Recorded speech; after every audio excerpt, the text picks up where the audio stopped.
Balita ko na nagtatrabaho ka na. Pag-pray mo lang, gaya ng sinabi ko sa'yo noon. Ayun nga lang po, mahirap lang po talagang makikatch up sa mga school activities, project, kasi pag-uwi, alaga ng bata, pag trabaho, school, multitasking talaga. Kailangan yun. Opo, kaya sikap lang po talaga. So ayan mga kababayan, mga kabarangay, magandang tanghali, magandang hapon po sa inyo lahat. Kumusta po kayo? Mga kababayan, 2 years ago, nung na-vlog natin si Empanada Girl.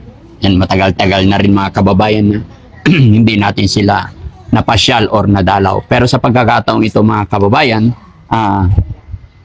pinuntahan namin sila dahil may nakapanood ng videos nila 2 years ago nung i-upload natin at napanood nila at may naawa. Kaya andito kami mga kababayan dahil ihatid yung pinapabigay kay Empanada Girl para sa kanyang anak. Pangalan po na nagpadala is si Ma'am Melinda Koister from Germany. Nagbigay po sila ng 1,790. So, ibibigay natin mga kababayan. Kasi ang Team Daddy Frankie mga kababayan, kahit gaano na po katagal at pag napanood ng ating mga kababayan at sila ay nagpadala, kahit malayo yan, pupuntahan namin. Dahil binibigyan din natin ng halaga lahat ng mga pinapadala sa ating mga beneficiary. Maliit man po o malaki, ay talagang lubos. Malugod naming pinapasalamatan yan mga kababayan. Kaya ito kami ngayon mga kababayan, samantalahin na rin namin ang pagkakataon na kumustahin na rin si Empanada. So alam ko naman mga kababayan na okay naman na sila, kaya hindi namin sila masyadong binabalikan. Pero I think 7 months ago, binalikan ko rin sila at binigyan natin ng tulong pang-enrollment si Empanada Girl. No? Sa mga hindi nakatutok sa aking channel mga kababayan. Pero ngayon, samahan nyo kami mga kababayan at kakatok tayo para maiabot natin yung tulong para kay Empanada Girl. Hello po.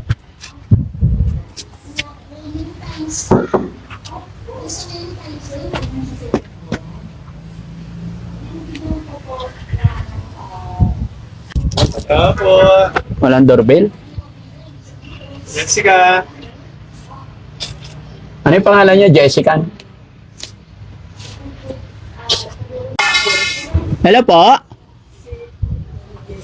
Si Jessica po. Nasa po siya? Pumasok sa trabaho niya. Salamat naman. Matagal na ba siya may trabaho? Wala pa 1 buwan, bago pa lang. Okay. Saan siya nagtatrabaho na eh?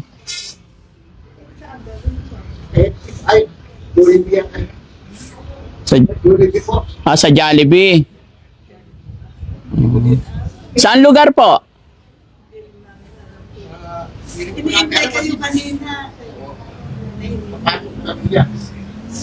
Sige po. Balik na lang po siguro kami. Sige po, balik na lang kami. Thank you po.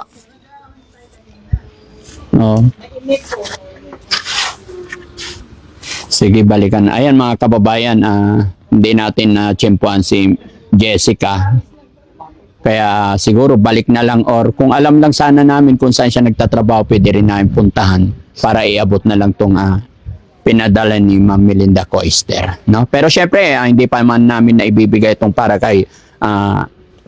kay Jessica mga kababayan. Papasalamat po ako kay Ma'am Melinda Koister from Germany. Maraming salamat sa tulong pinansyal na pinaabot nyo kay Jessica. Huwag po kayong mag-alala kahit anong mangyari po. Hindi lang po kay Ma'am Melinda Koister. Basta na-notify namin lahat yung mga ipinapadala nyo para sa ating mga beneficiary ay gagawa namin ng paraan maipaabot lahat sa ating mga kababayan, sa ating mga minamahal na beneficiary. Kaya muli po, maraming salamat sa lahat ng mga kababayan natin nagpapaabot ng tulong sa mga kababayan natin na nangangailangan ng tulong. At higit sa lahat, maraming salamat din po sa pagtitiwala ninyo kay Daddy Frankie. So, let's go! McDonald's pala. McDonald's? Saan lugar po? Pagkaroon po kami yan eh. Kami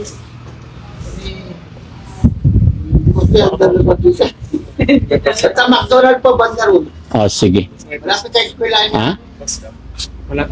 Opo, malapit sa eskwelahan niya. Oh, sige. Try na ipuntahan doon. Sige po, sir. Salamat. Oh, sige po. Thank you po.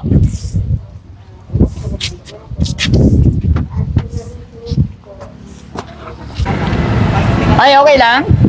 Ayan, ay, salamat naman. Pasensya ka na, naabala ka namin. O, kumusta na ang buhay mo? Ito po, working student po ako sa ngayon. Oh. Ilang minutes yung break time mo? Bali, 30 minutes lang. Okay, okay. Pasensya ka na, naabala ka namin ha. Kaya kami bumalik dito, ay hinahanap. Pumunta namin sa bahay nyo. Opo. O, nakausap namin yung lola mo. Kanina po kasi, galing akong trabaho. Then, pagkatas ko po ng trabaho, nag-diretso na rin po ako sa ano. What sa do you work. mean trabaho dito? I mean, nag-aral muna po ako, then trabaho. Galing sa school. Opo, galing school. Pagkatapos na school, uwi na bahay and then dito. Opo. Kumusta na yung mga anak mo? Si mama po ngayon nag-aalaga ng dalawa ko pong anak. Okay. Hindi na nagtitinda na empanada yung mama mo? Sa ngayon po, di po muna kasi nag-aalaga ng dalawang bata. Tas, ayun. Okay lang, at least na. Pero minsan po, pag halimbawa po, wala po akong wala po akong duty sa trabaho, dinadala ko pa rin po yung anak kong maliit. Kaya, kasi minsan, hindi rin po kaya ni mama ng dalawa na alagaan.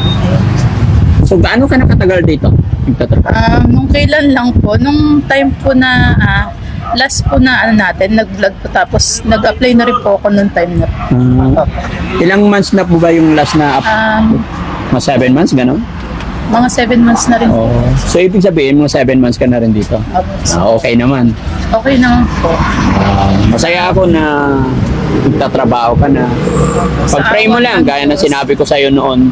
Ayun nga lang po, mahirap lang po talagang makikatch up sa mga school activities, project, kasi minsan huli po ako sa pagbibigay ng mga project, tapos sa exam hindi masyadong ka-focus.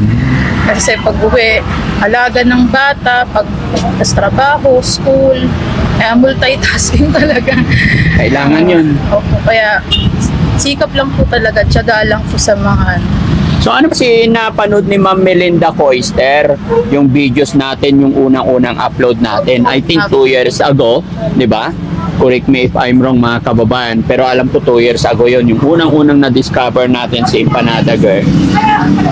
Tinda ng mama niya, the same time tinitinda rin niya habang nag-i-school siya, at kasama yung kanyang anak, kaya maraming naawa kay Jessica. Pero ngayon naman, awa ng Diyos, unti-unti nakaka-recover. So si Ma'am Melinda Coister nagpadala ng, magkano bro? 1,792. 1,792. Kaya ito yung reason bakit kami nandito ngayon. No? So Ma'am Melinda Coister, again, maraming salamat po, at ito po, bibigay na namin kay Jessica. Sana makatulong to. malaking bagay po sa akin to, lalo na po sa pag-aaral, sa mga tawag dito, mga kailangan po sa gatas, tsaka diaper po ng anak ko. Maraming salamat po, Miss Melinda Coister, Coister. from German. Salamat po, God bless po sa inyong lahat. At, Ilan taon na ba yung baby mo? Yung bunso? Yung bunso po, medyo malaki na rin siya. 2 taon na rin po. 2 taon, 2 years Opo, na. Yung 2 years panganay?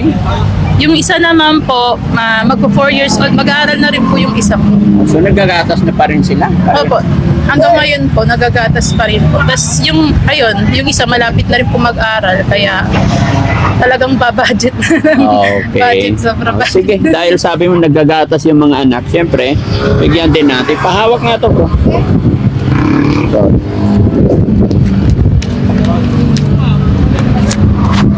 di ba? So, para sa panggatas ng anak mo, saka mga kababayan, inaanak ko pa pala yun. Opo. Oo, na? To may 5,000 bigay din si Daddy Frankie. Thank you po. Para Maraming tuloy-tuloy yung salamat. pag-aaral. Mga kababayan, kahit hindi po namin na iba-vlog si Jessica, natutulong-tulungan pa rin natin, gaya rin na sinabi nakaraan, binigyan natin siya ng I think 10,000 yon, pang-enrollment nila. So, hindi naman natin sila basta-basta kinakalimutan na lang.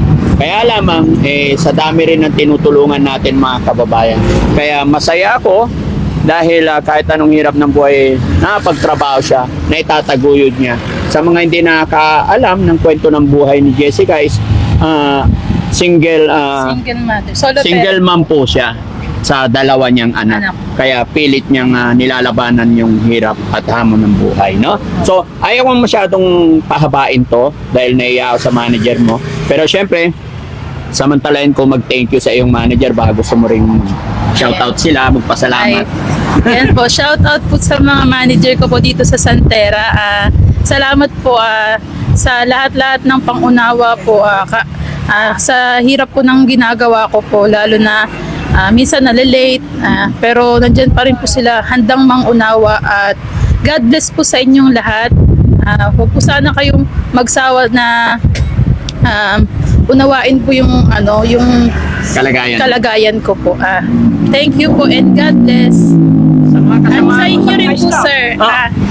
At kay Daddy Frankie na rin po pala. Malaking pasasalamat ko po sa kanya dahil sa tuloy-tuloy niya po kaming sinusuportahan sa bawat hamon ng pagsubok na dinaanan ko. Nandiyan pa rin po si Daddy Frankie. At saka sa mga kasamaan po ni Daddy Frankie, si Kuya Sam, si Motovlog, Si Kuya Rab. Kuya Rab. God bless po sa inyong lahat. Hindi niyo po ako iniwan hanggang ngayon, hanggang sa una at ngayon. Maraming salamat po. Isa pong privilege po sa akin to bilang isang solo parent at bilang isa na rin pong estudyanteng ina. Salamat po. Yan. So, maraming salamat mga kababayan, no? At least na-update ko kaya at muli po, maraming salamat sa mga kababayan natin papaabot ng tulong para sa ating mga beneficiary. Ayun, mga kababayan, Daddy Frankie po, from Pangasinan, anak ng Pangasinan, para hindi masyadong maabala sa mga... Shout out yung FB page ko. sige. Ayan, sa mga followers ko rin po, sana po supportahan nyo rin po ang FB page ko po na Empanada Girl at yung YouTube channel ko po na Empanada Girl, Estudyanteng Ina. Sana po supportahan nyo po ako at pati na rin po si Daddy Frankie and pati na rin po si Mala Diosa and sa mga beneficiary po din Daddy Frankie, supportahan nyo rin po. Maraming salamat po. God bless. Thank you po. 1